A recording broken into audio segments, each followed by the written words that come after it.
Welcome students 10th standard social science Tamil மீடியத்துக்கான important 5 marks questions இந்த வீடியோவில் பார்க்கலாம். நாளைக்கு சோஷியல் சயின்ஸ் எக்ஸாம் எழுத போகிற மாணவர்கள் எல்லாருக்குமே ஆல் த பெஸ்ட் ஸ்டூடெண்ட்ஸ், எல்லாருமே நல்லபடியாக எழுதுங்க. ஏற்கனவே நான் இங்கிலீஷ் மீடியத்துக்கான 5 மார்க்ஸ் கொஷின்ஸ் கொடுத்துட்டேன்.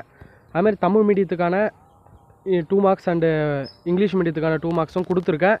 தமிழ் மீடியம் ஸ்டூடெண்ட்ஸ் வந்து பார்த்தீங்கன்னா பிடிஎஃப் டவுன்லோட் பண்ணி வச்சுக்கிட்டு 2 மார்க் பிடிஎஃப் நான் வீடியோ போட்டிருக்க பாருங்கள், அதை டிஸ்கிரிப்ஷனில் கொடுத்துருப்பேன். அந்த பிடிஎஃபை டவுன்லோட் பண்ணி வச்சுட்டு நீங்கள் வந்து அதில் இருக்க நம்பர் பார்த்து உங்கள் புக்கில் குறிச்சிக்கோங்கன்னு சொல்லியிருப்பேன். இந்த வீடியோவில் பார்த்தீங்கன்னா உங்களுக்கான 5 மார்க்ஸ் கொஷின்ஸை நான் கொடுக்குறேன். இதில் பார்த்துக்கோங்க, இந்த 5 மார்க்ஸ்லாம் ரொம்ப ரொம்ப இம்பார்ட்டன்ட், யூனிட் வைஸ் இருக்குது. நீங்கள் இந்த இதுவும் பிடிஎஃப் நான் கொடுக்குறேன், டவுன்லோட் பண்ணி பார்த்துக்கோங்க.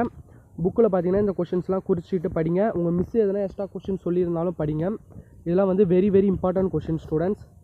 பாருங்கள், கொஷின்ஸ்லாம் கம்மியாக தான் இருக்கும். ஏன்னா நம்மளுக்கு கிட்டத்தட்ட 10 கொஷின்ஸ் கிட்ட 10-12 கிட்டே கேட்பாங்கள்ல, அதனால் நம்ம நிறைய கொஷின்ஸ் படித்தா நம்மளுக்கு ஈஸியாக இருக்கும். வந்து குடிமியல், பொருளாதாரவியல், சரிங்களா, பொருளியல், இந்த பாடத்தை நல்லா படிச்சுட்டு வந்துடுங்க, சரிங்களா. இந்த பகுதியை நல்லா படிச்சுட்டு வந்துடுங்க. அதுக்கப்புறமேட்டு வரலாறு போங்க, சரிங்களா. இதை படிச்சுட்டு வந்துடுங்க, உங்களுக்கு ரொம்ப ஈஸியாக இருக்கும். ஏன்னா இதெல்லாம் வந்து இம்பார்ட்டன்ட் கொஷின்ஸ்லாம் கம்மியாக இருக்கிறதால இதை படிச்சுட்டு அதுக்கப்புறமேட்டு பார்த்தீங்கன்னா நீங்கள் நெக்ஸ்ட்டு பார்க்கலாம். நெக்ஸ்ட்டு ஹிஸ்ட்ரிலாம் நீங்கள் படிக்கலாம், சரிங்களா. Okay students, thank you.